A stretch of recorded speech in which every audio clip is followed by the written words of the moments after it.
Halo guys, selamat datang di Circle Film. Sebelum memulai alur cerita, alangkah baiknya kalian fokus dan menggunakan earphone atau headset untuk mendengarkan cerita demi cerita di film ini. Karena film ini sangat menarik yang menceritakan kekecewaan seorang hamba sehingga ia membuat Tuhannya sendiri dan terbunuh oleh Tuhannya sendiri. Film ini berjudul High Power yang dirilis tahun 2018. Biar kalian gak penasaran, langsung saja ke intro.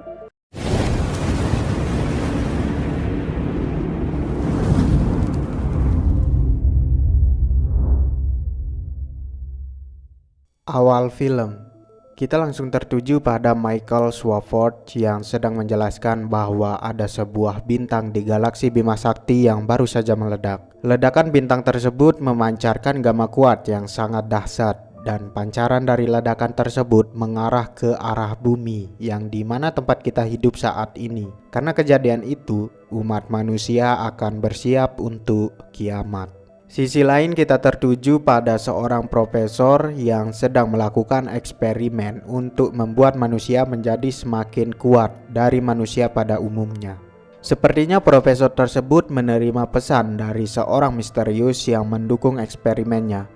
Mereka berdua yakin bahwa jika eksperimennya berhasil, maka umat manusia akan berhasil melewati kiamat yang akan terjadi. Eksperimen yang dijalani profesor tentunya membutuhkan sebuah subjek, di mana profesor menemukan seorang yang bernama Joseph Statement yang dianggap cocok dengan DNA untuk eksperimennya. Di mana Joseph adalah seorang pecandu alkohol dan seorang penjaga keamanan di sebuah perusahaan Red Block. Joseph seorang yang memiliki depresi berat, selalu rutin menjalani psikiatri karena Joseph cenderung ingin bunuh diri setelah istrinya meninggal. Joseph memiliki anak yang bernama Zoe, tetapi hubungan mereka tidaklah baik.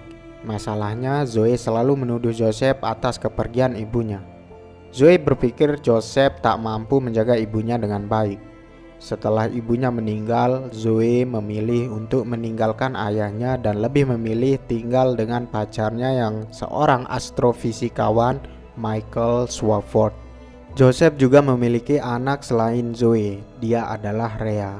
Rhea adalah seorang pecandu narkoba setelah kepergian ibunya. Rhea selalu dimanfaatkan oleh seorang yang bernama Nico. Mereka semua selalu diawasi pergerakannya oleh profesor dan tak lain profesor seperti mengawasi kehidupan mereka. Saat itu Joseph yang telah lulus dari kecanduan alkoholnya dan melewati masa depresinya. Joseph yang rindu akan kehidupan bahagianya pada saat istrinya belum meninggal memutar sebuah film dokumenter dirinya yang masih hidup bahagia dengan keluarganya.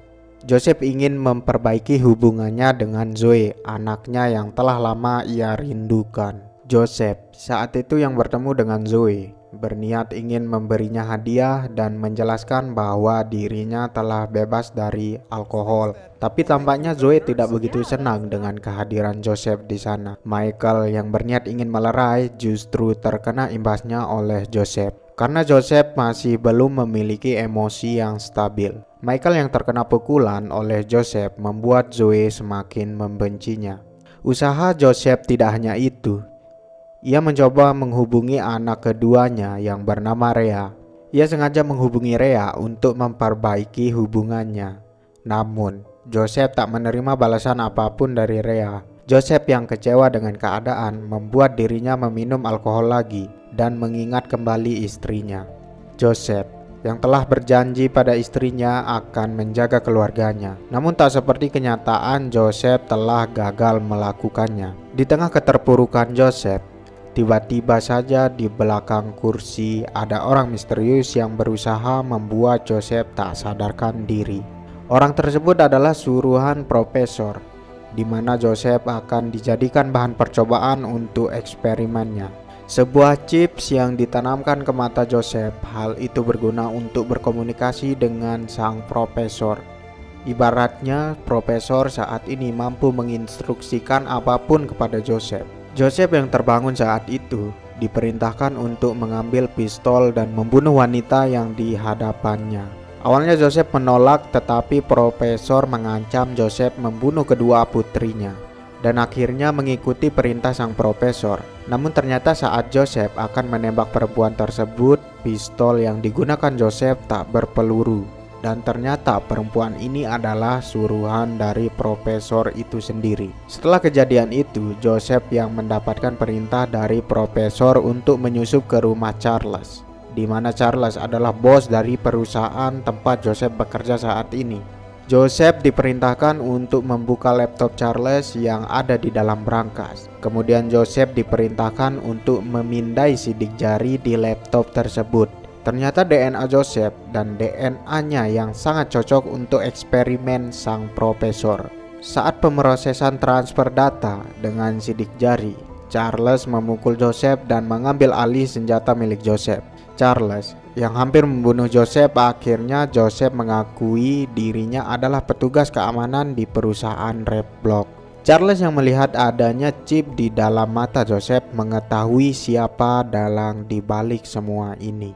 Faktanya profesor dahulu mantan pegawai dari perusahaan Red Block itu sendiri. Tetapi Charles memecatnya karena sang profesor memiliki rencana program yang dianggap itu sangat berbahaya. Saat Charles ingin membunuh Joseph, Charles tertembak oleh drone kiriman milik profesor. Saat itu Joseph diperintahkan untuk memotong jari Charles dan menuju ke kantor pusat Red Block. Sesampainya di sana, Joseph diperintahkan untuk menggunakan masker karena sang profesor akan membunuh semua karyawan di sana dengan gas beracun yang dibawa oleh drone-drone milik profesor. Di mana sang profesor meletakkan gas beracun yang belum aktif di samping tempat tidur Zoe. Ancaman dari profesor membuat Joseph melakukan hal apapun itu. Joseph diperintahkan untuk masuk ke ruang fasilitas utama di kantor tersebut dengan waktu 4 menit.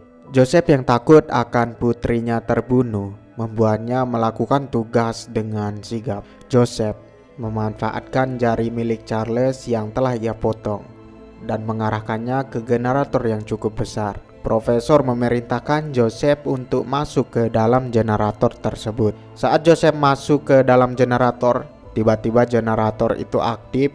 Di sana Joseph diubah struktur DNA-nya dan akhirnya generator itu pun meledak dengan sangat dahsyat.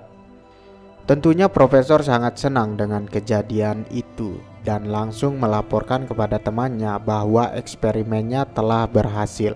Ledakan itu membuat heboh dunia maya dan disiarkan di berita, termasuk Zoe sangat terpukul karena mengira ayahnya telah meninggal oleh ledakan tersebut.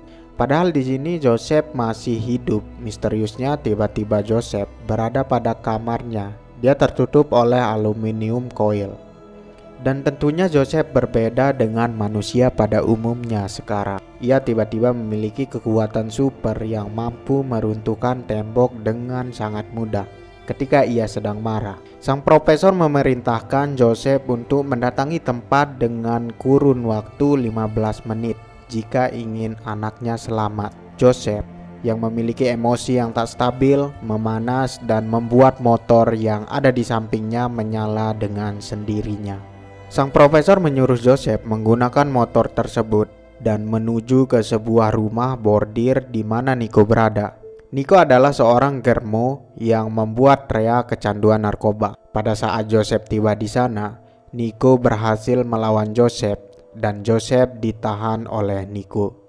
Nico sempat menginterogasi Joseph yang membuat Nico mengetahui bahwa Joseph adalah ayah dari Rhea. Entah apa yang dipikirkan Nico. Nico memperlihatkan Joseph video bagaimana Rhea dilakukan di sana sebagai budak. Tentu hal itu membuat Joseph sangat marah dan tiba-tiba munculnya cahaya yang besar yang membuat tempat itu hancur seketika. Tak lain, itu adalah kekuatan dari Joseph. Kita akan berpikir semua orang di sana akan meninggal. Ternyata tidak. Nico selamat dari kejadian itu dan langsung berusaha untuk menusuk Joseph. Usaha Nico terlihat sia-sia karena Joseph ternyata kebal dengan pisau meskipun Nico menembaknya beberapa kali. Namun di sini sang profesor melakukan hal yang tak dapat diduga dengan mengeluarkan sinyal elektromagnetik yang membuat Nico terbunuh dan menghancurkan gedung di sampingnya. Setelah itu Joseph diperintahkan untuk menyerahkan diri kepada polisi. Saat Joseph tertangkap dan diinterogasi, Joseph didakwa sebagai teroris karena ia telah banyak menghancurkan gedung di berbagai tempat.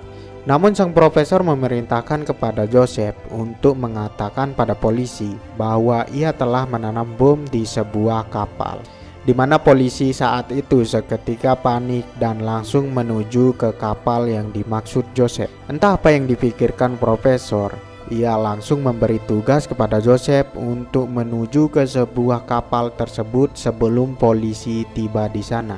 Pikir Joseph itu hal yang mustahil dan sulit baginya.